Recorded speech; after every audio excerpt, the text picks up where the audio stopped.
A group of us students at the University of Evansville in the Data Analysis in the Real World class teamed up with the National Agricultural Statistics Service, also known as NASS, to take data from their website and turn it into visualizations that we can put out into a portal for the public.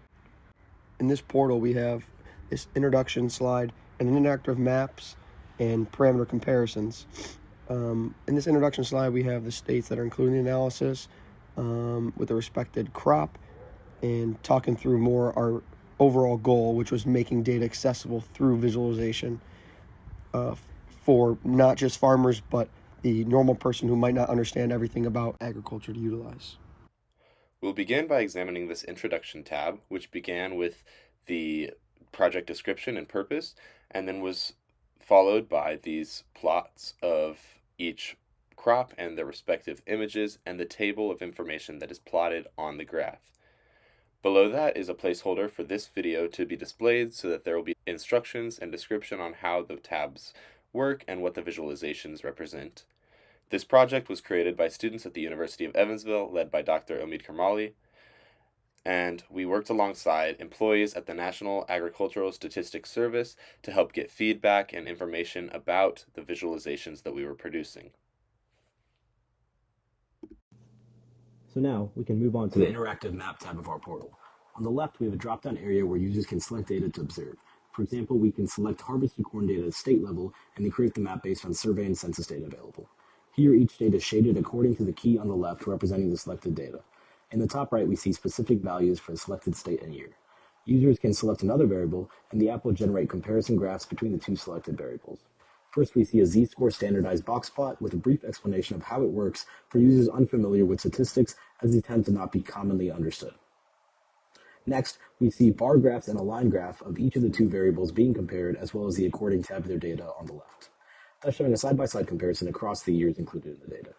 Finally, the app presents 3 crop progress graphs. In the first graph we will discuss later, but the second graph here shows the ratio between the 5 crop conditions across the weeks of the selected year.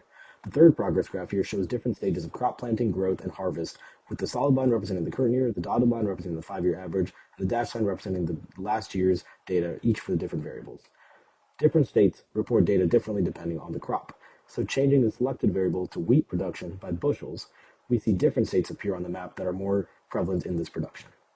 Once again, we can select a comparison variable. The same types of comparison graphs will appear, allowing users to analyze data comparisons. The crop progress and condition graphs here come with a brief explanation as well due to their complexity. The first graph essentially shows the percentage of wheat that was marked as good or excellent in the selected state across the surrounding years. The horizontal axis represents the week number throughout the years, adjusted to account for the off-season. These graphs allow agricultural experts to compare crop quality and their prevalence across years for comparison.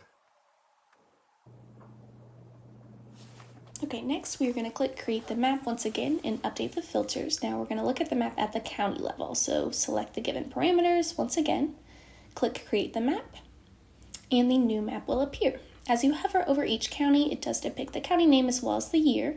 Once you select a county, it will pop up a table once again on the right-hand side. And as you select another variable, it will produce various visualizations to allow for comparison. Moving forward, we did add another feature, so you can actually select a distance on this slider bar, and once you click Update the Map, it will give all the counties within that range of distance from the original selected counties. And this will also show 2 new tables on the side that display the total values of each of the parameters in all the selected counties, as well as the average values of the parameters in each of the selected counties.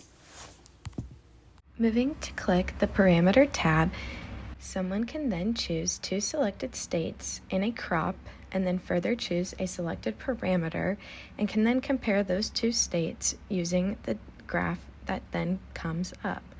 When these are chosen, a table will also appear on the right-hand side where you can compare those values specifically. This concludes the description of our app. We hope you enjoy using it. Thank you.